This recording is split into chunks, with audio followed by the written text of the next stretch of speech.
Committee and subcommittee meetings. If you've never been to any of these, it can feel like you're going to see the Wizard of Oz.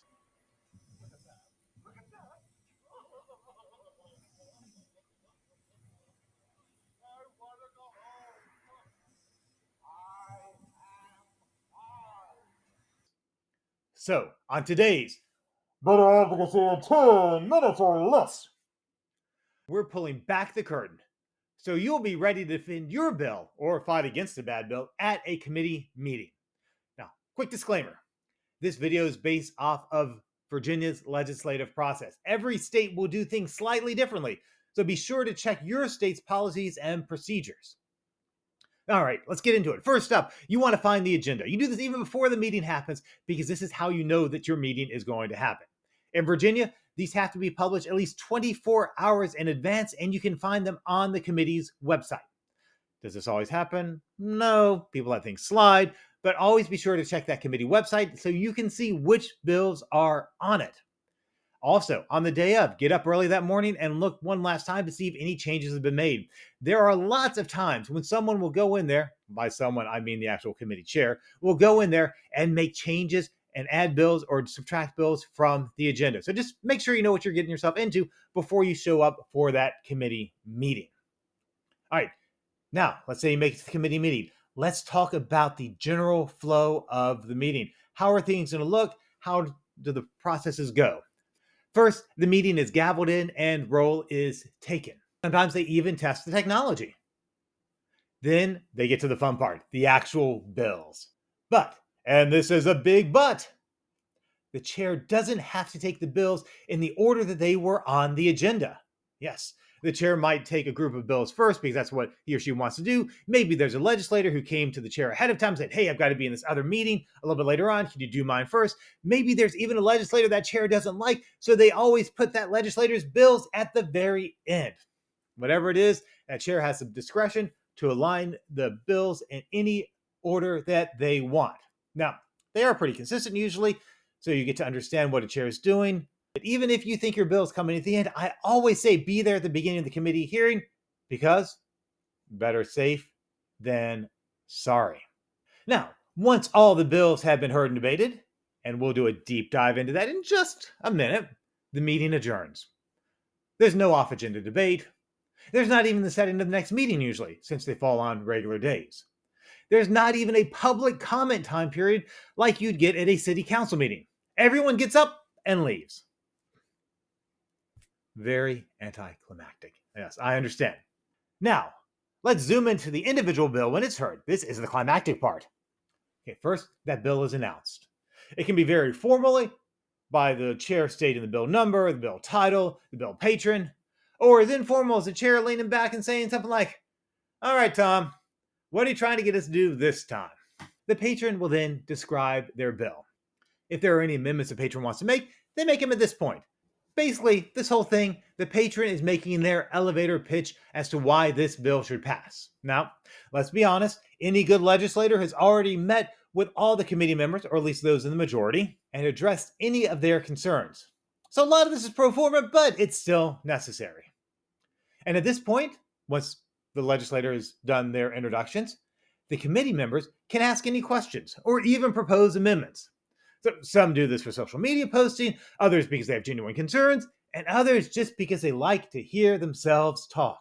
But it's really important to pay attention to this time. This will show you who supports your bill and why, and more importantly, why some people are opposing your bill or parts of it. Use this information to tailor your advocacy approach to minimize opposition. Now, after the legislators have spoken their piece, then it's time for the general public to speak. Different states do this differently, but generally speaking, a certain number of people will have the chance to speak for the bill. If you're part of a well-known org and your support is self-evident, then you can simply go to the podium and say, I'm David Smith and I'm with the Humane Society, and we support this bill because it protects dogs and cats. If it seems like there is some question about the bill passing, use that two-step method and explain how this bill solves a problem. Do you not remember the two-step method? Link in the bio as well as above the screen here. But keep your comments brief. Next, people against the bill will have their time to speak. Here it's the same thing. Sometimes you can just state your name, organization, and that you oppose the bill. Other times you'll need to explain how this bill will make things worse.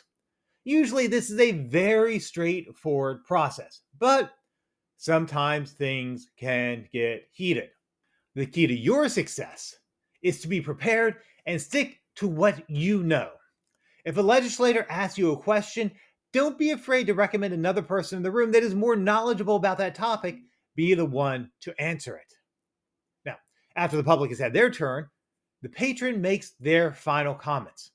Then the committee members make theirs. Once again, there's some grandstanding. There might be some debate back and forth. And while that debate is going back and forth amongst the committee members, sometimes an amendment may even be introduced. Remember, this cannot be done by the patron, unless they're a committee member, or a legislator in the room, or somebody in the audience. It has to be done by an actual committee member.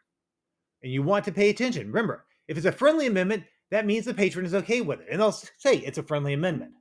If it's not a friendly amendment, well, then that means the patron doesn't like it.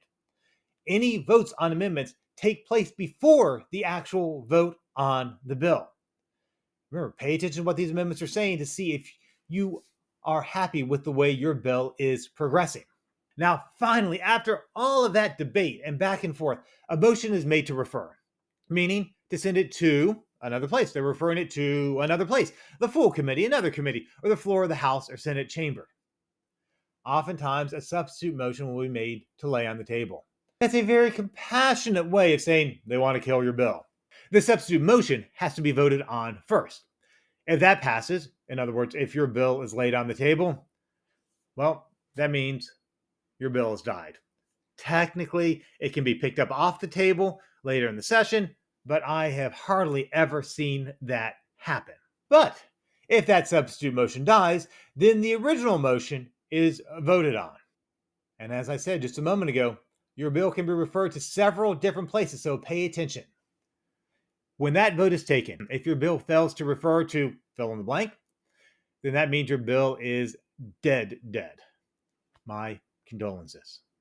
But if a vote is taken and your bill passes, congratulations. It's being referred on to that next step, wherever it might be going off to. So this actually brings up a really good point now. What happens if your bill passes on to that next step, but there have been amendments made that you're not that happy about? Well, you know what? That's what next week's video is all about. Negotiations during session. So if you want to find out how to do the best negotiations during session, be sure to come back for next week's Better advocacy in 2 minutes or less.